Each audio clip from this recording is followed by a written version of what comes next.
Salut les commerçants accomplis et heureux. Aujourd'hui, on se retrouve dans une vidéo très particulière car je vais vous présenter quelqu'un, tout lui, Romain Achard. Romain Achard, c'est le fondateur de The Ramp. Mais pour aller plus loin dans ce qu'est The Ramp, c'est un système qui vous permet de faire de la pub, mais qui vous fait surtout gagner un temps infini. Donc, il faut aller voir sur theramp.co et vous verrez un système qui vous permet de faire de la pub multicanal. Idéalement, quand on a plusieurs magasins, c'est quelque chose, la publicité, se faire connaître, qui est très chronophage. Romain est le professionnel là-dessus. Il a créé vraiment The Ramp pour ça, pour faire gagner du temps. D'ailleurs, sur le site, c'est très bien foutu. Il y a un endroit où on peut aller voir justement combien de temps on gagne grâce à The Ramp selon le nombre de magasins qu'on a et le nombre de canaux vers lesquels on communique.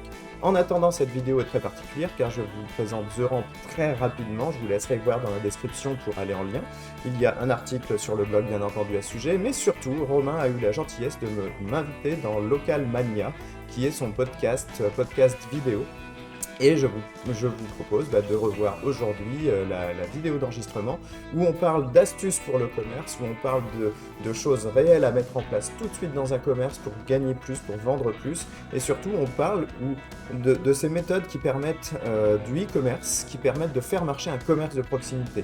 Les deux aujourd'hui sont liés grâce ou à cause du Covid. On est tous passés dans l'ère de la digitalisation de nos commerces et c'est très important d'avoir aujourd'hui un site où on peut vendre, un système de livraison, ce genre de choses. Voilà, toutes ces choses-là, de toute façon, ce type de services vont être de plus en plus obligatoires. On le sait avec Facebook, on le sait avec tout ça déjà pour communiquer. Et bien là, dans ce podcast, je vous propose de voir tout ça en détail ensemble. Et c'est parti, sans plus de transition. Bonne visualisation. Allez, ça se dit où? À plus tard.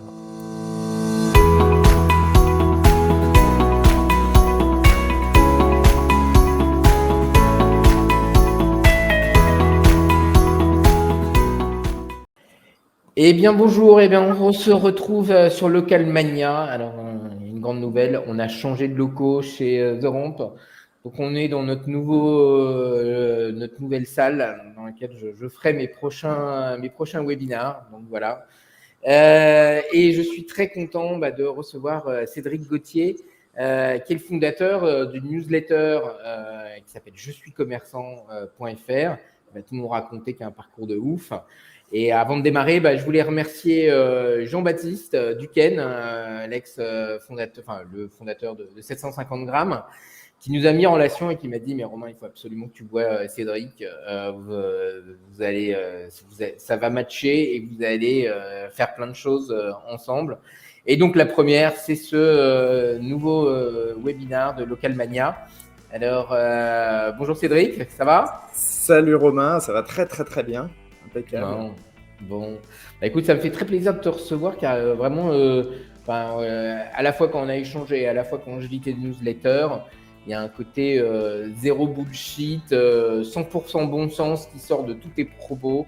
Et je suis sûr qu'il y a vraiment plein de choses. On va apprendre plein de choses sur ce petit commerce de proximité et comment, alors non pas digitaliser, mais trouver un peu des trucs et astuces simple pour booster les ventes et générer de nouveaux clients. Alors, pour ceux qui ne me connaissent pas, moi je suis Romain Achard, je suis cofondateur de The Ramp. The Ramp, c'est une plateforme à destination des enseignes à réseau qui les aide à gérer leur publicité locale, zone de chalandise par zone de chalandise, point de vente par point de vente, sur l'ensemble des leviers digitaux, donc que ce soit du display, de l'application mobile, du Facebook et du Google et du Waze, plein de choses. Et puis ça ne s'arrête pas. Voilà. Donc on va se donner une petite environ à peu près 30 minutes pour faire un petit tour des questions.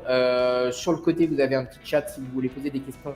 N'hésitez pas, on y répondra à la fin. Et puis on retrouvera évidemment pour tous les gens qui sont inscrits, le replay, recevront le replay et après on le redispatchera sur des plateformes type YouTube, et en podcast sur Google Podcast et puis Spotify et Apple Podcast. Voilà, alors peut-être que j'ai beaucoup parlé et je sais que tu vas beaucoup parler aussi. Donc pour ceux qui ne connaissent pas, raconte-nous peut-être un peu ton parcours qui est assez incroyable. Alors, je te vois déjà, tu es déjà en tenue. Voilà, donc allez, à toi de jouer.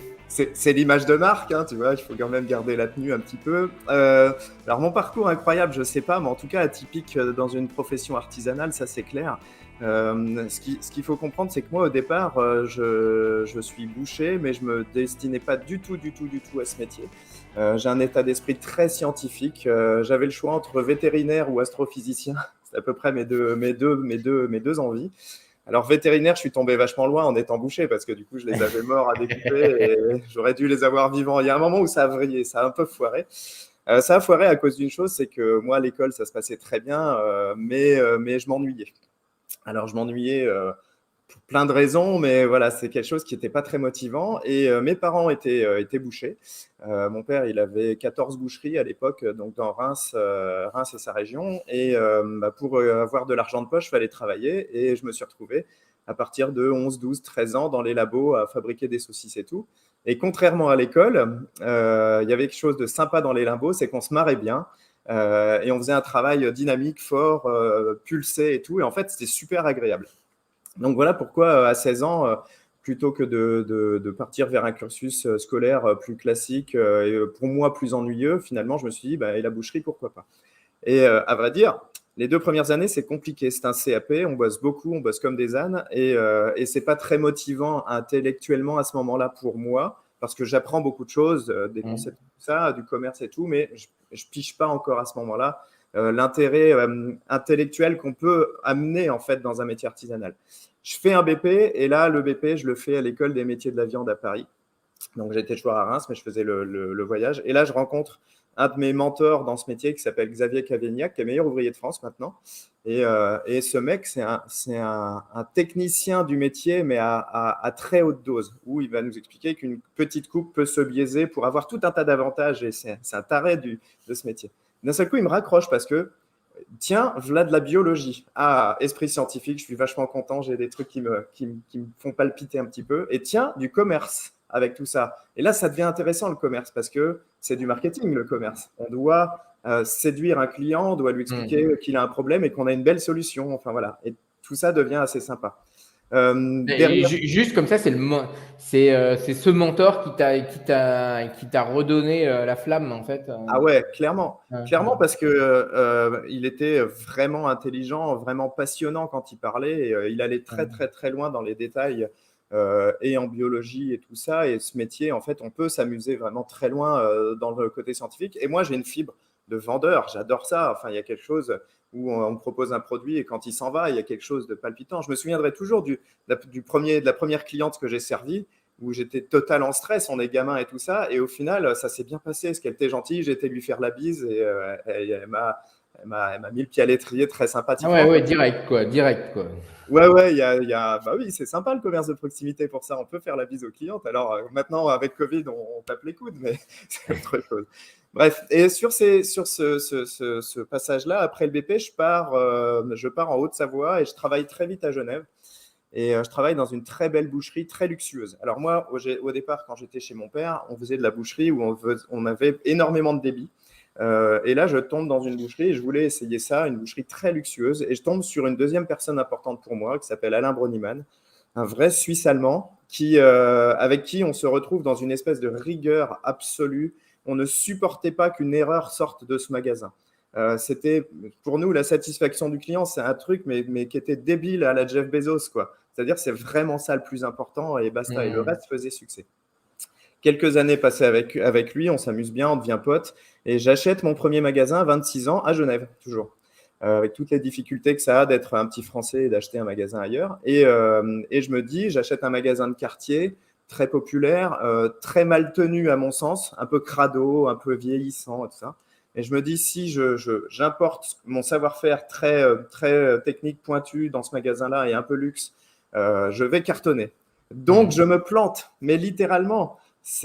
En 2 ans, c'est moins 50% de chiffre d'affaires.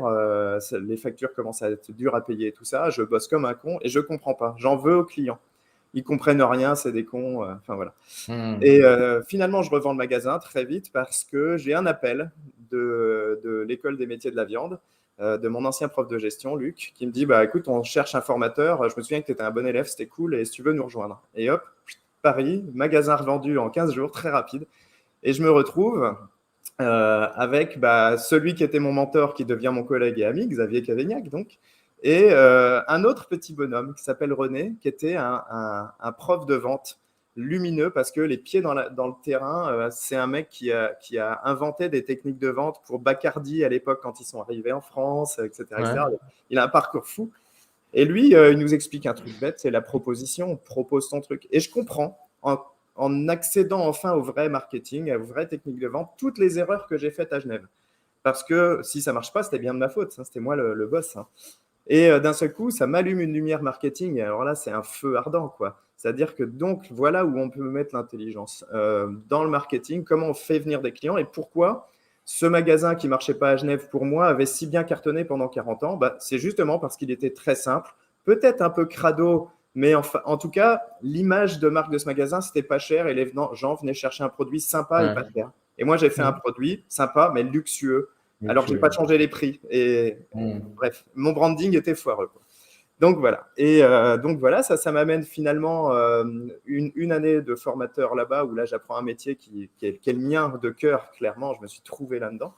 Je monte ma structure avec celui qui était mon ancien prof de gestion qui m'avait appelé, et finalement on s'en va de l'école et on monte notre propre structure. On bosse pendant plus de 4 ans, on forme des bouchers partout en France, en Europe. On a été en Irlande, on a été en Allemagne, en Belgique, enfin un parcours fou.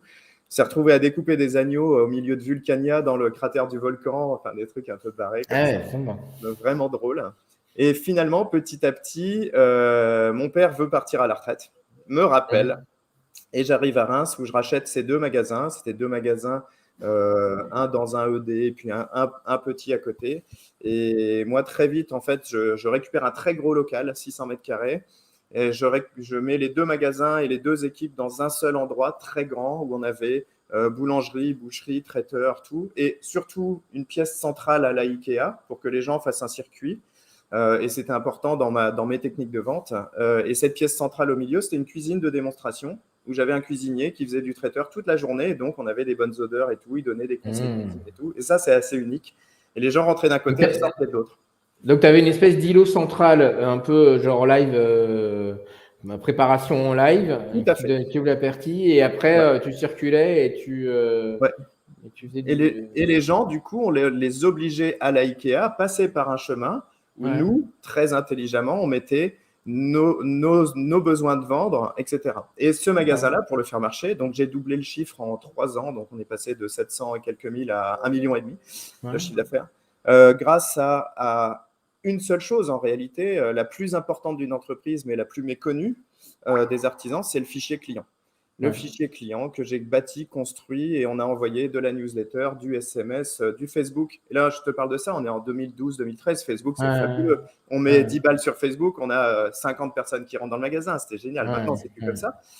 Mais voilà. Et l'utilisation des réseaux sociaux, de la PLV intelligente liée aux réseaux sociaux. C'est-à-dire, si je communique sur le steak haché sur Facebook, quand on arrive dans le magasin, on voit que ça. Il y a des affiches, c'est fléché, Enfin, on ne peut pas louper la promo du jour, on ne peut pas louper ce truc-là. Et donc, voilà. Et à la base de ça, une vraie technique d'achat, alors développée par mon père au départ, qui m'a vraiment transmise, et que moi, je pense avoir amélioré en amenant quelque chose de très humain avec les fournisseurs et en ayant tout un tas de décalages temporels. C'est-à-dire que, en gros, pour t'expliquer, en décembre, les bouchers veulent acheter des dindes et des chapons. Pas moi. J'étais jamais pressé. J'en avais besoin, bien entendu, mais en fait, j'étais jamais pressé au moment où c'était pressant. Et j'étais très pressé au moment où personne ne bossait. Et en fait, avec un décalage de stock très malin, je ne vais pas rentrer dans les détails, mais ça me permettait d'acheter des choses vraiment pas chères, d'hyper qualité, et du coup, derrière, de proposer des promotions débiles qui faisaient vraiment venir les foules. Voilà pour le parcours rapidement. Ok. Donc, en fait, c'est marrant, parce que en fait, tu as attaqué... tu as démarré la partie finalement formation, tu as quand même bien étrié les choses, et après tu as lancé ta boucherie, d'accord. Je voulais mettre en application tout ce que j'avais compris, appris et fait appliquer aux autres pendant les formations. Moi, l'inclure moi dès le départ, quand j'ai créé ce très grand magasin, j'ai laissé 0 place au hasard. Depuis le code couleur jusque... tout l'ensemble du magasin devait faire ultra propre, mais vraiment pas cher, parce que c'était ma base. Pour expliquer aux gens qu'on vend pas cher, on n'a pas besoin de leur dire c'est pas cher. On a juste besoin de les mettre dans un contexte qui fait pas cher. Mais c'est quoi les codes couleurs Alors, c'est très simple. Le pas cher, c'est du propre, c'est du blanc. Et au-dessus de ça, j'avais mis une bande noire pour donner un peu d'élégance et une bande rouge. Et en fait, ces 3 couleurs-là, qui sont très primaires, je les ai redéclinées dans tout, la communication, le Facebook, tout était décliné là-dessus. C'était une vraie marque. Une vraie identité, quoi. Une vraie identité. Et ce fond blanc donnait simplement un côté rassurant sur l'hygiène, qui était évidemment, c'est une évidence, mais voilà, clinique, en fait, un peu. Et surtout, en fait, comme c'est blanc, bah, c'est pas ce qui met en valeur. Le noir met très bien en valeur les choses, de manière luxueuse. Tu verras jamais une montre présentée sur autre chose qu'un velours noir. C'est clair. Sauf si tu veux la vendre pas cher. Et là, il faut la mettre en vrac dans un truc blanc et voilà. Et c'est des codes marketing comme ça qui existent et qu'on peut utiliser intelligemment, en fait. Ok.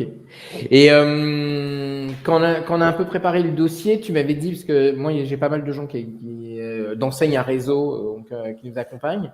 Tu avais, alors que ce soit, je crois pour Interbev ou pour d'autres, mais tu avais accompagné des enseignes à réseau ou tu avais formé des gens dans des enseignes à réseau pour leur donner un peu des techniques de vente, des astuces, ce genre de choses. C'est bien ça? Absolument, ouais. Donc, il y a plusieurs réseaux, donc ça restait dans la boucherie. Alors, j'ai bossé avec toutes les enseignes d'hypermarchés, en fait, sous couvert d'une formation qui était payée par Interbev. Interbev, c'est l'interprofession qui prend une microtaxe sur chaque kilo de viande vendue et qui ensuite fait des pubs. Les pubs à la télé pour le bœuf et tout ça, c'est Interbev derrière, voilà, par exemple. Le salon d'agriculture, c'est Interbev derrière, etc., etc. Et en fait, oui, effectivement, je suis rentré grâce à Interbev dans toutes les grandes enseignes et dans tous les groupes de boucherie. Il y a des très gros groupes en France. Le plus gros s'appelle Despinas. Ils ont plein de boucheries dans les grands frais maintenant. Mais ils ont aussi, je crois qu'ils ont 200 points de vente, un truc comme ça. C'est vraiment colossal. Ils ont leurs propres abattoirs. Voilà. Et eux, ils ont un marketing d'enfer. C'est des vrais pros, quoi. Et donc, moi, Grand Frais, c'était à l'origine, ils ont démarré dans la boucherie? Alors non, pas du tout. Grand Frais, au départ, c'est un grossiste en fruits et légumes. Mais pour faire les grands frais, il lui fallait des bouchers. Ils ne font pas la boucherie Grand Frais. Dans un grand frais, c'est un boucher indépendant, en fait. Ouais, c'est ça. D'accord, ok. Indépendant, une enseigne indépendante, mais qui en a plein. Voilà. Et comme dans les ED à l'époque, comme dans tout cela, ils ne savent pas forcément faire ce métier-là. C'est compliqué. Et donc, ils le font faire. Donc voilà. Et donc, eux, moi, je leur ai amené, en fait, un retour aux bases du marketing et de la vente, de la technique de vente, des trucs bêtes, on en parlera juste après. J'ai une technique de vente ou deux à donner à ceux qui nous écoutent s'ils veulent essayer. On adore ça, quoi. Et après, le petit insight comme ça. Et en fait, on est revenu à ces bases-là et j'ai regardé aussi ce qui se faisait dans l'e-commerce parce que l'e-commerce n'a rien inventé, mais l'e-commerce, il a un truc génial, c'est qu'il mesure tout. Et ça, c'est un défaut des commerçants en général, même des gros, ils ne mesurent pas grand-chose. Ils ne sont pas capables de nous donner un panier moyen et comment le faire évoluer. Un nombre de clients par jour selon la période du mois et le faire évoluer. Pourquoi faire telle action commerciale à ce moment-là? Parce qu'on en a besoin pour quelque chose. Et ça, se décliner là un peu scientifique au final, personne n'y va. Et donc, moi, je leur ai amené ce bon sens-là. Pourquoi tu fais une promo en début de mois? Mais c'est débile. Les gens, ils ont des sous, ils vont venir. Une promo, c'est en fin de mois. Parce qu'il faut attirer les gens qui n'ont plus trop de sous, il faut les aider à ça. Donc, toutes ces choses-là qui sont simplement du bon sens, on a travaillé ça beaucoup. Et le e-commerce, l'avantage, c'est que quand on fait une pub Facebook, par exemple, pour faire venir des gens, et ben derrière, on a un retour chiffré, ça nous a coûté tant, on a un coût par 1000, on a un coût par clic, etc. Et donc, on peut régler les choses. Et ça devient vachement intéressant, du coup, parce que par exemple, pour bâtir un fichier client, le e-commerce nous a appris qu'il fallait mettre une pop-up avec un cadeau qu'on appelle un lead magnet. Et ça, on peut très bien le faire pour nous en commerce. Plutôt que dire aux gens, allez, tu as une carte fidélité, je te mets un tampon, mais j'ai jamais pris ton nom, ni ton email, ni ton SMS, c'est une connerie. Un fichier client, ça se bâtit en disant, bah tiens, si vous voulez un petit cadeau de bienvenue, je vous donne un mini saucisson comme ton boucher, là. Et en contrepartie, pour avoir ce petit cadeau qui normalement coûte 5 balles, bah, donnez-moi vos coordonnées, c'est sympa. Et on fait ça, on file un petit cadeau et la coordonnée, quand on l'a, bah, après, on peut aller chercher les gens. Un petit SMS, un mail, une newsletter, enfin voilà. Je me rappelle que quand Jean-Baptiste avait lancé la table, donc les restaurants 750 grammes, il y avait cette idée de repartir avec la recette du restaurant. En gros, ça te donne envie derrière de le cuisiner, quoi, en fait. Ouais, Hein. Et quand absolument. tu cuisines, tu apprécies aussi d'aller au restaurant. Enfin, c'est assez étonnant. C'est sympa. C'est des choses avec lesquelles on a essayé de travailler avec Damien, et Damien, donc le Duquesne, le frère de Mm, Jean-Baptiste, mm, mm, 750 grammes la table. Et c'est des choses qu'il doit mettre en place. Pour l'instant, lui, ses problèmes sont ailleurs. Mais effectivement, aller chercher les clients dans leur poche, leur rappeler, et votre recette, vous avez réussi, vous l'avez faite, bah, sinon, vous venez goûter celle-ci, on vous la rendra à la mm, fin, etc. C'est mm. juste violent, en fait, comme réussite, ça. Ça marche très bien, bien sûr. Ouais. Et du coup, donc tu as lancé je suis commerçant.fr parce que pour avoir tous tes bons conseils, je ne peux que recommander de s'inscrire sur ce site et sur ta newsletter qui est honnêtement très riche, très maligne, très drôle, vraiment intelligente à lire. Enfin, honnêtement, c'est assez bluffant. Donc, je le conseille à tout le monde et c'est pas parce que vous avez une enseigne une franchise, ce genre de choses. Il y a plein d'astuces. C'est pas que des histoires de boucher. C'est vraiment l'histoire d'être malin et de bon sens. Et donc, tu peux peut-être nous raconter un peu, je suis commerçant, combien il y a de gens, quand est-ce que tu as lancé ça? Une belle Alors, initiative. je suis commerçant, en fait, c'est une idée qui s'impose parce qu'il y a un an, je revends mon magasin, très Ouais. bien, je me mets un peu à l'abri et je me dis, tiens, je vais me faire une année sabbatique. Mais j'y arrive pas. En fait, j'y arrive pas parce que j'aime trop faire des choses et tout. Et je me dis, tiens, je vais revenir vers de la formation, mais proposer un format en ligne. Sauf que pour former les gens en ligne, il faut passer par ce qui s'appelle un processus universel de vente, c'est-à-dire il faut se faire connaître, il faut expliquer sa promesse, il faut faire beaucoup de pédagogie et ensuite on peut proposer une offre. C'est-à-dire, ça ne se fait pas comme ça. Tiens, regarde, je suis le meilleur, je suis joli, je te propose une formation au marketing en ligne pour toi, commerçant de proximité. Et le mec, ils vont me dire, mais je n'ai pas besoin de toi. Donc, en fait, le blog, je suis commerçant.fr, c'est ça. C'est la pédagogie, le fait de se faire connaître en tant qu'expert. Chaque article est une solution à un problème de commerçant. Il y a 80 articles, je crois, aujourd'hui, qui sont très fournis en général. La newsletter, naturellement, se fait comme ça. Et bien sûr, quand les gens arrivent sur le site, ils ont la pop-up où j'offre un bouquin un bouquin à livre électronique, un livret, avec plein d'astuces dedans, applicables vraiment en commerce. Et la newsletter, chaque lundi matin à 6 heures, quand je suis réveillé, s'en va. Et l'idée, c'est vraiment de donner des vraies astuces applicables, des vrais sens de réflexion applicables. Et moi, mon style, c'est très rentre-dedans. Je suis commerçant avant tout. Quand je rentre dans un commerce, mais quel qu'il soit grand ou petit, j'ai des yeux laser. Je vois tout de suite ce qui est génial et ce qui ne marche pas. Dans un restaurant, j'en suis insupportable. Il ne faut jamais bouffer avec moi au resto parce que je vois les problèmes des serveurs de cuisine, mais dans l'instant, quoi. Et ça se renifle et c'est un truc comme ça. Et ce gros pif-là qu'on prend avec toute cette expérience, ben c'est ça, je suis commerçant, c'est de donner vraiment des bouts. Et chaque article, j'applique la formule de faire goûter le saucisson. Quand tu goûtes le saucisson d'un article, c'est une petite tranche, et que tu l'appliques et que ça marche, tu as quand même envie d'en savoir plus. Et là, derrière, on arrive avec une offre de formation qui est en train de se construire maintenant. Ça fait il a un an, je suis commerçant. Et je suis commerçant, c'est plus de 4000 visiteurs par mois maintenant, donc ça marche très bien. Que des commerçants, par contre, de tout ordre. Parce que ce qui est rigolo, c'est que ça va du boucher de quartier au responsable boucherie de très grandes enseignes, par exemple. Mais j'ai des coiffeurs, j'ai des restaurateurs, j'ai des boulangers, des gros boulangers, des petits. Et en fait, ce melting pot-là fait qu'effectivement, on se reconnaît tous dans le bon sens commerçant. Et moi, j'essaye de pousser le bon sens jusqu'à une réflexion vraiment qui remet vraiment les habitudes en place. Parce que on est tous faits d'habitudes en pensant que c'est comme ça qu'il faut faire parce que c'est comme ça. Et moi, je pose qu'une question tout le temps, c'est pourquoi? Pourquoi tu fais comme ça? Bah, parce qu'on m'a dit de faire comme ça. Mauvaise réponse. On va réfléchir. C'est peut-être une bonne façon de faire, mais on peut peut-être réfléchir à faire mieux ou pas. On verra. Ouais, c'est marrant parce qu'à t'écouter parler, il ressort à peu près. Alors moi, je suis pas du tout dans le même business, je suis plutôt dans le business du SaaS. Enfin voilà, et j'ai pas mal regardé, j'ai pas mal étudié ça, du gros hacking et tout ça. Et c'est vrai que c'est exactement les mêmes. En fait, c'est les mêmes ressorts, c'est-à-dire en effet tester. La magie du digital, c'est que ça permet en effet d'avoir des résultats. Et d'essayer en effet de basculer de se poser la question du pourquoi, quoi. Et souvent Ouais, c'est ça. on se pose pas, mais bon, et voilà. En fait, il y a une formulation comme ça que j'ai piquée à Bertrand Millet, qui est un marketeur génial pour moi, que j'adore. Et on se connaît, en plus, on s'est vu en République dominicaine au mois de juin pendant une semaine, donc c'était cool. Et je me forme pas mal avec lui aussi. Et Bertrand Millet, il a une agence de marketing qui s'appelle Marketing Mentaliste. Bon, voilà, bref. Ouais, Et il a un concept qu'il appelle la réussite inexorable. C'est fabuleux ouais, déjà, c'est tellement positif. Et la réussite inexorable, c'est ça, c'est t'as une intuition. Un scientifique, c'est ça, il a une intuition, il a une idée, il la mm, teste, et si ça mm, marche pas, ça veut pas dire qu'il a tort ou raison, ça veut dire qu'il a enfin récolté de la donnée. Donc cette mm, voie-là ne marche pas. Et ben on va prendre un autre chemin, puis un autre chemin, et puis quand un chemin fonctionne, et le mm, marketing analytique nous permet ça, mm, quand un chemin fonctionne, il suffit ensuite de tracer la route et de continuer, et puis de grossir. Et ensuite, on va parler de gros hacking, de scaling, etc., etc. Et mm, là, on va mm, vraiment monter les marches, la mm, pyramide du marketing, quoi.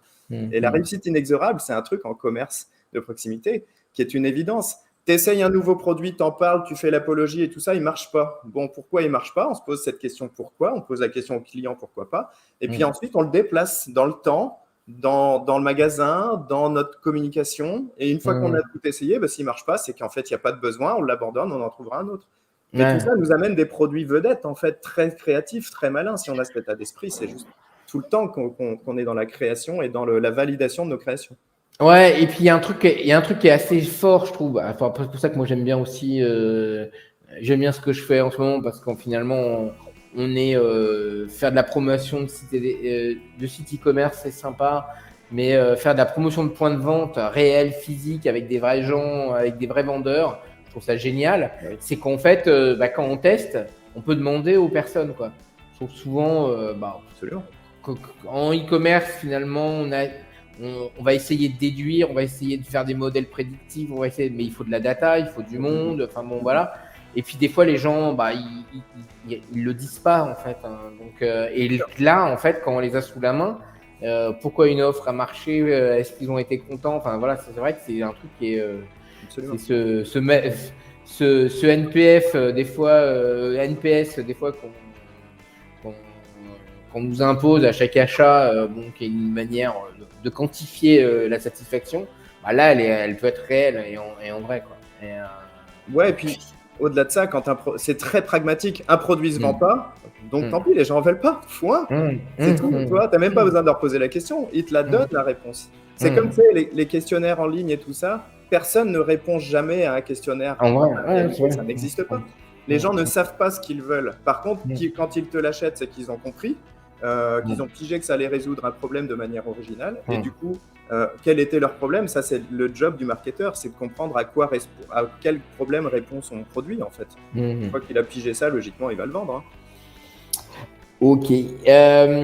Alors juste pour être rentré un peu dans le concret, est-ce que t'as, je dis pas qu'on n'y était pas, mais une liste un peu de fondamentaux en fait sur du e-commerce, vraiment les bases. Tu parlais tout Ouais. à l'heure en effet de fichier client, qui me semble être en effet quelque chose de clé. Voilà, et fruit de ton expérience, quelles sont des techniques vraiment qui se font le socle. Après, peut-être on parlera de petites astuces et de choses comme ça. Mais la base de chez base, c'est toujours. S'il n'y a pas le socle, c'est toujours compliqué, quoi. Ah bah c'est clair. La base de la base qui est la moins respectée en commerce de proximité, c'est le fichier client. Je vais le répéter 1000 fois. C'est la base Mm. de la base de la base. Quand tu as un fichier client, il y a Jeff Walker qui est l'inventeur du lancement orchestré, la Product Launch Formula. Donc, quand on lui parle de sa retraite, il dit c'est bon, j'ai un fichier client. Bah ouais, mais Mm. un commerce, c'est ça, c'est un fichier client. Parce qu'un client, il Mm. va falloir aller le réveiller, lui parler de nos nouveautés, lui dire autre chose aussi. Moi, la Mm. newsletter, je ne vends pas forcément dedans, par exemple. C'est pas le but. Le but, c'est d'aider Mm. les gens.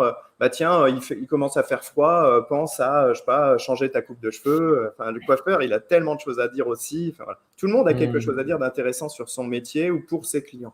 Mm. Et vendre, c'est presque, ça décline, ça découle en fait. On n'a même pas besoin de le faire.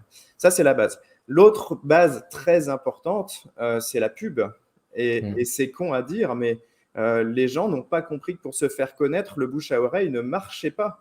Ça Mm. marche, mais c'est long, c'est chiant, et ça marche très très bien dans l'autre sens, c'est-à-dire quand on a une activité d'entrepreneur commercial, commerçante, peu importe qu'elle soit e-commerce ou vrai commerce, on fait des déçus. Forcément, il y a des gens qui ne sont pas super contents de nous et ça arrive tout le temps. Mais ce déçu, il est tellement dithyrambique sur sa déception parce que c'est tellement joueur de dire ah, je me suis fait avoir, mais je leur ai dit, je leur ai machin. C'est beaucoup plus sympa. Donc, du coup, un déçu, il fait tellement de ravages que de compter sur seulement ceux qui sont simplement satisfaits pour réussir à faire grossir notre entreprise ou se mettre à l'aise avec un meilleur chiffre d'affaires, plus de monde. Ça ne marche pas. Il faut faire de la pub pour faire venir les gens. Point. Et c'est vachement simple. Pour les rentrer en listing client, c'est toujours pareil. Ensuite, le super essentiel, c'est d'entretenir ce fichier client. Donc, le site internet, la newsletter, le SMS, tout ça. Et en fait, de tisser un lien. Et les gens n'ont pas pigé souvent. Et pourtant, en commerce de proximité, tous ceux qui ne sont pas commerçants de proximité ou artisans savent que s'ils vont chez leur boulanger, c'est qu'en fait, il est sympa. Tu me l'as dit tout à l'heure, tu vas chez ton boucher, il y a un truc de dingue, c'est les mini saucissons, ils nous en filent une fois, j'en achète à chaque fois et tout. Bah ouais, il est sympa le mec. Et en fait, quelqu'un de sympa, c'est quelqu'un qui entretient un lien aussi. Toi, ton meilleur pote, tu l'as une fois par semaine au téléphone. Ben, pourquoi pas ton commerçant, s'il veut tisser un lien avec toi, c'est vachement important. Et pour moi, ce qui est encore plus important dans un premier temps, tout premier temps, c'est d'apprendre que vendre, c'est pas sale. Comme les gens viennent pour acheter, c'est cool. Et donc, du coup, il y a des techniques de vente. Il faut se former, en fait. Des techniques de vente, je vais en donner une qui est ma préférée parce qu'elle marche à pleurer. C'est la technique de vente. Apple, ils ont une seule technique de vente dans leur magasin. Ils n'en ont qu'une. Tu te mets le produit dans la main. Et d'un seul coup, l'iPhone devient ton nanin. Et tu n'as pas envie de quitter ton nanin, tu vois, c'est normal, c'est humain. Et en fait, ils font que ça. Essaye. Ils n'ont pas de vendeur, ils ont des conseillers. Ça vous plaît, je peux vous aider sur une fonction, machin. Et le mec, il s'achète tout seul son produit. Il se justifie à lui tout seul pourquoi il a un nanin dans la main et que putain, il en a envie, il ne sait pas pourquoi. Mais il va se l'acheter son téléphone à 1000 balles.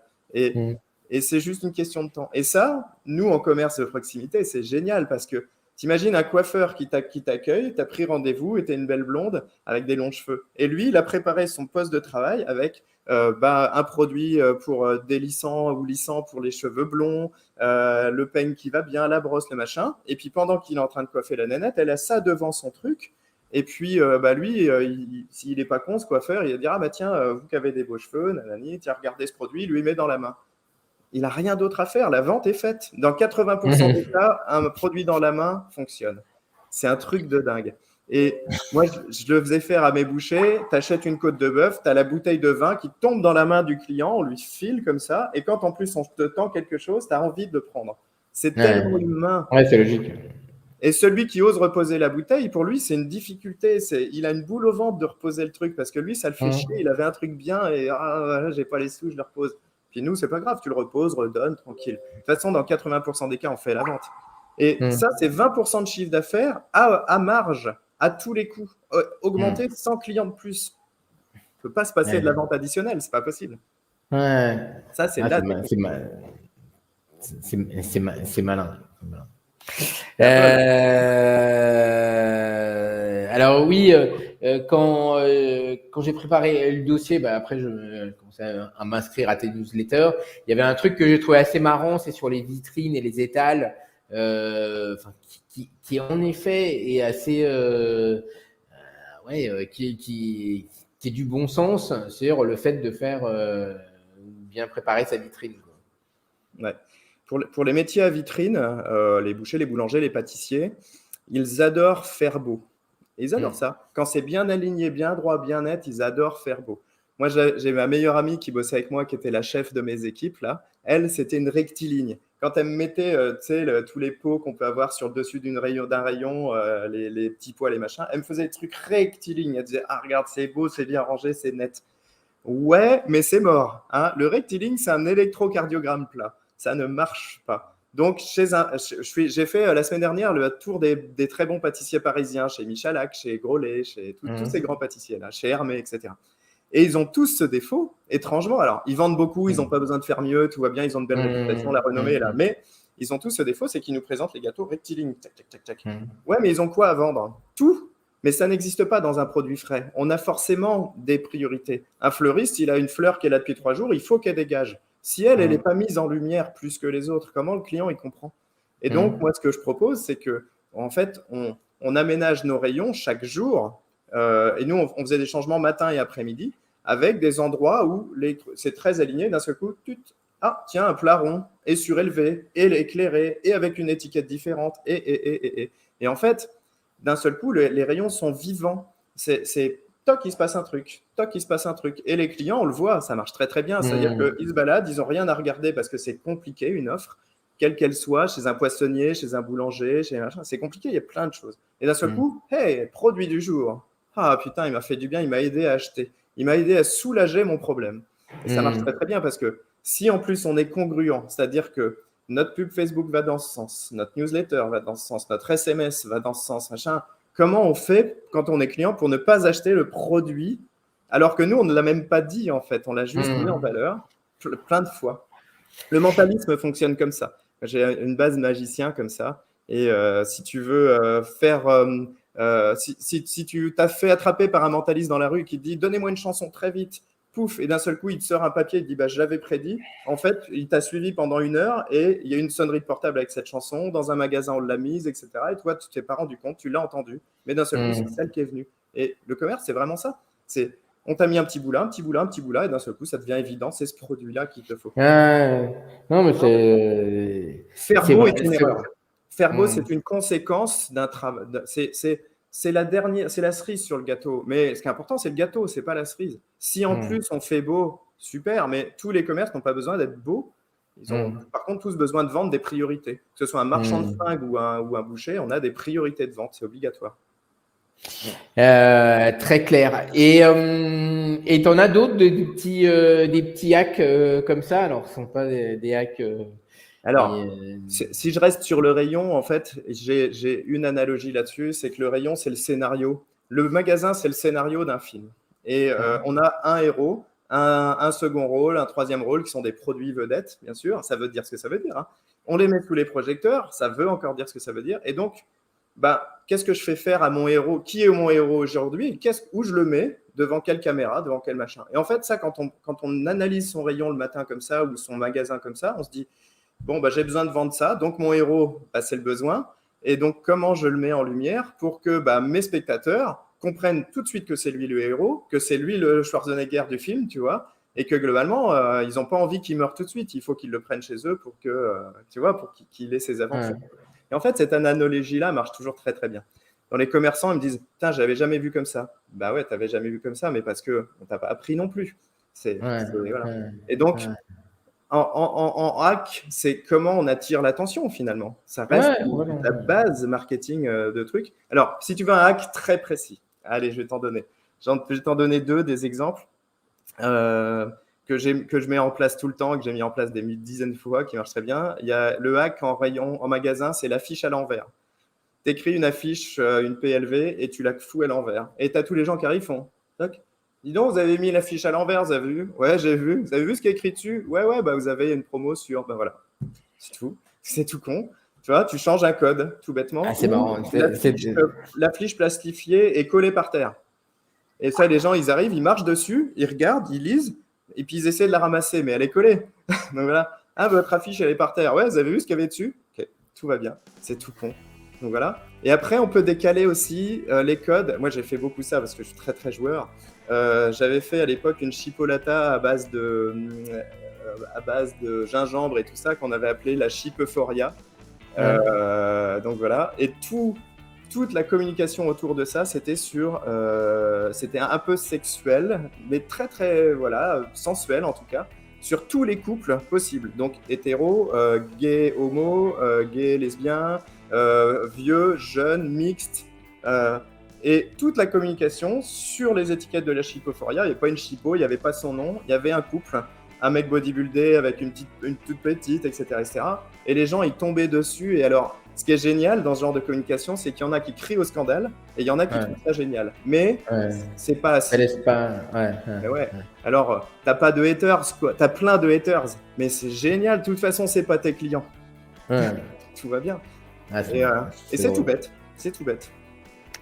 Très malin. Bon, si vous avez des questions, n'hésitez pas via le chat, vous pouvez les poser et profitons que qu'on ait Cédric sous la main pour qu'on y réponde. J'avais 2 petites questions. Une première, c'est souvent, parce que j'imagine que tu leur donnes des bons conseils. Quand on t'écoute, on se dit mais ouais, c'est vrai, je suis passé à côté, mais c'est vrai, c'est ça ce que je devrais faire. Comment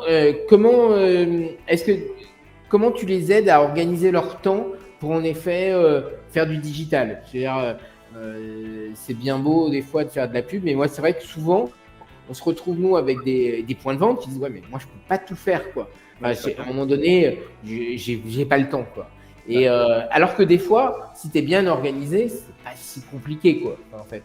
Mais donc du coup, toi, comment tu les aides ou tu leur fais réfléchir ou tu leur dis bah faites ça comme ça pour démarrer et pour qu'ils prennent le goût parce qu'après c'est souvent une histoire de une fois qu'on a commencé à le faire, on a une petite routine et puis après on a envie de continuer, de s'améliorer, on se prend au jeu quoi. Mais au début, ça fait des fois un peu peur quoi.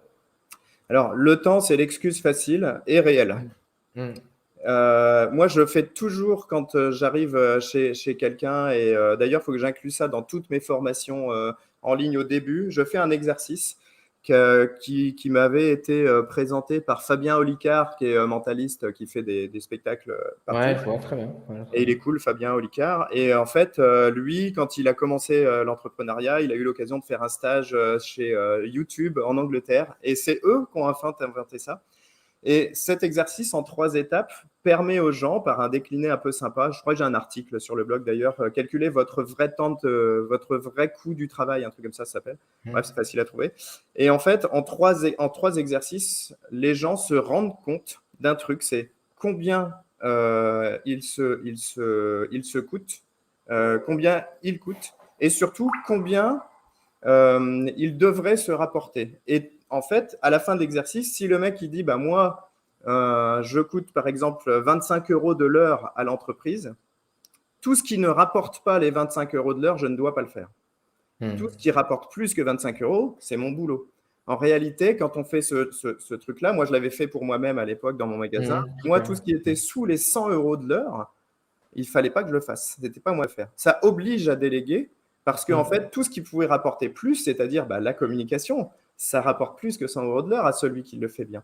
Le marketing en général, la réflexion, le boulot d'un chef d'entreprise, c'est d'arrêter à un certain moment d'être dans le compagnonnage.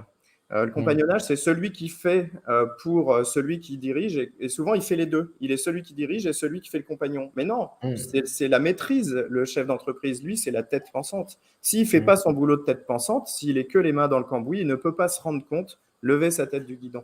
Et en fait, moi, cet exercice me permet de leur montrer qu'en fait, des fois, ils se payent 6 € de l'heure. J'ai eu le cas il n'y a pas longtemps d'un boucher qui est un mec fascinant, touchant, intelligent, mais perdu dans son travail et dans le temps perdu tout le temps. Et donc, je lui ai dit, ton premier job, c'est t'embauches quelqu'un pour faire ce putain de travail de labo, parce que c'est pas ton taf. Aujourd'hui, ton taf, c'est d'être à la vente, parce que ça va te rapporter du pognon, et d'être à la communication. Et en fait, il est passé de 80-90 heures par semaine à 45. Mais pour lui, ça lui a changé la vie. Et d'un seul coup, il m'a dit, j'ai du temps. Et moi, je lui dis, non, tant que tu fais encore 45 heures dans ton bouclard, t'as pas assez de temps. Moi, je veux que tu fasses 30 heures dans ton bouclard avec ton couteau à la main, tes clients et tout ça, et après, tu prendras le temps. Ça veut dire qu'il va falloir apprendre à déléguer, donc apprendre à faire confiance. Et en fait, c'est vrai, c'est le frein principal, c'est comment on délègue. On délègue en faisant confiance. Et puis, est-ce que c'est parfait? Non. Mais plus tu formes bien les gens au départ quand ils rentrent chez toi, plus tu les informes et plus ça fonctionne. Moi, j'ai créé un outil sur Notion pour faire l'onboarding justement, où les gens, dans leur entreprise, ils mettent par exemple travail de labo, travail de magasin, technique de vente en 3 colonnes, et à l'intérieur, ils mettent une petite vidéo où la personne qu'ils vont embaucher, une semaine avant, elle reçoit le lien vers le petit site Notion. Il dit, tiens, toi, tu seras au labo, donc regarde, en 4 vidéos, tu as le plan du labo, où on range les choses, machin, pour éviter de perdre du temps. Et en fait, les gens, ça les met bien à l'aise. Et quand ils rentrent dans l'endroit, ils savent où sont les choses, ce qui est vachement bien, on gagne un temps fou. Et puis, ils connaissent un peu l'état d'esprit d'entreprise parce qu'ils ont vu en vidéo celui qui sera leur patron, expliquer des trucs à la cool et tout. Et le mec, il n'a pas besoin de répéter 10 fois parce que dans le labo, on va foutre une tablette. Et si tu as un doute, tiens, tel truc. Et si on ne l'a pas mis, tiens, tu nous fais la petite procédure, le petit tuto là. Et voilà. Et en fait, tout ça se nourrit tout seul. Et c'est tout bête, c'est ça, servir du digital aussi dans une entreprise artisanale au final. Parce que les problèmes rencontrés sont toujours les mêmes. Celui-ci. Ok. Dernière petite question, c'est un peu la petite question Nostradamus. Moi, je vois qu'il y a un gros switch en ce moment. Alors, il y a eu le Covid est passé par là, mais l'importance du digital a commencé à être prise en compte, je pense, par beaucoup de commerces. Moi, j'avoue que je suis bluffé de la capacité finalement de commerce de proximité à avoir compris ce que c'était que le click and collect, et à raisonner différemment. Alors, ça s'est passé en 6 mois, les choses ont changé. Très rapide. Toi, et moi, je vois qu'il y a une réalité aujourd'hui, en effet, au niveau marketing local qui est en train de changer, ça s'organise. Enfin voilà, il y a des solutions. Je pense que Google aide beaucoup et en fait est en train de construire un vrai écosystème lourd sur le sujet. Et c'est, je pense, le seul GAFA qui a vraiment compris l'importance. Ça fait des années pourtant, mais là, je sens qu'il y a une énergie assez folle. Du coup, toi, comment tu vois un peu l'évolution aujourd'hui du marketing local, notamment dans la réalité de quelqu'un qui couvre un point de vente, quoi. Voilà. Ouais. Pour le coup, je te rejoins, c'est-à-dire que le marketing local, si on parle des outils numériques comme Google et Facebook, au final, aujourd'hui, c'est même, je vais dire, presque le seul qui fonctionne. Pourquoi? Parce que tu l'as montré dans un post, là j'ai vu cette semaine, une recherche Google, la plupart du temps, c'est un truc local qu'on cherche. Magasin de fringues à Reims, si tu es à Reims, tu vois. Donc, c'est super cohérent, en fait, de lier les deux. Et Facebook aussi. Facebook, moi, je fais pas mal de pubs sur Facebook au travers d'une autre activité en national. Et en national, on a des résultats pourris depuis le mois de juin, l'iOS 14, etc. Mais en local, par contre, on continue de faire cartonner les résultats parce que, en fait, effectivement, c'est aujourd'hui la seule voie de développement de ces boîtes-là qui ont juste compris que les gens étaient bêtement humains, avaient leur écosystème autour d'eux et qu'il fallait les aider dans cet écosystème à se mettre en lien avec les gens. Donc moi, je trouve ça hyper cohérent. Ça n'a jamais été aussi vrai qu'aujourd'hui parce que les outils sont vraiment faciles à prendre en main, enfin de plus en plus. Et puis, effectivement, l'effet Covid chez les commerçants, il a été délirant parce qu'il n'y a pas eu le choix. C'est à marche forcée. Mais d'un seul coup, il fallait avoir un site pour permettre aux gens de pouvoir commander en ligne pour être ou livré ou venir en click and collect. Et il y a des boîtes qui ont été très, très, très vite pour développer ça. Je pense à Rapidle, je pense à… j'en ai un autre qui est à Soissons, là. Enfin bref, mais qui ont développé des solutions très, très rapides où ton site est en ligne en une semaine. Tu as des trucs à vendre dessus. C'est facile à s'en servir. Le back-office, il est génial. C'est vraiment simple. Et effectivement, les gens ont pigé ce qu'ils ne comprenaient pas. C'était, ouais, mais à quoi ça sert Facebook? En fait, tu es dans la poche de tes gens toute la journée, de tes clients toute la journée, ça sert à ça. Le Google sert à quoi? Je sais pas, tu cherches quoi toi chez Google? Ah ouais, l'autre jour, je cherchais un coiffeur, ça me concerne. Je cherchais un coiffeur, je l'ai trouvé, en fait, je savais pas qui faisait ça, en fait, je suis content, voilà, une cave. Et en fait, tout ça est tellement, tellement évident. Oui, c'est le prochain, mais on est dedans en vrai, hein. C'est le prochain relais de croissance des Facebook, Google et tout ça, donc ils vont appuyer dessus. Et en plus, les gens sont prêts. Covid est passé par là. C'est cool. En fait, moi, j'adore cette période, quoi. Ok. Bon, écoute, on a explosé le temps, là. Je reste une demi-heure, mais là, c'est passionnant. Ça fait 45 minutes, plus la demi-heure d'avant. Donc là, il faut que je boive un verre d'eau. Écoute, c'était passionnant. Écoute, cool, j'invite évidemment tout le monde à aller s'inscrire et à recevoir ta newsletter et à aller visiter jesuiscommerçant.fr. Le moyen le plus simple de rentrer en contact avec toi. Et honnêtement, je trouve que tous tes conseils, c'est vraiment un truc bien. Et Dieu sait si j'aime pas trop les consultants parce que souvent je trouve que c'est, soit c'est des gens qui l'ont pas vraiment appliqué, soit c'est des gens qui donnent des conseils parce que c'est plus simple de donner des conseils. Mais là, on est sur des choses ultra concrètes, vécues, testées. Enfin, je trouve que n'hésitez pas à y aller parce que je pense que voilà et à te poser et à te contacter parce que je pense que tu peux vraiment aider, faire des check-up, des analyses et des choses comme ça. C'est vraiment intéressant.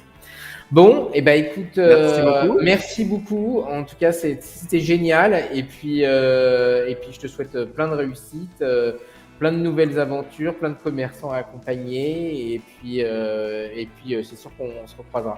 Ça marche. Impeccable. Allez, bonne journée à tous et merci à toi, Romain. Salut Cédric. Ciao.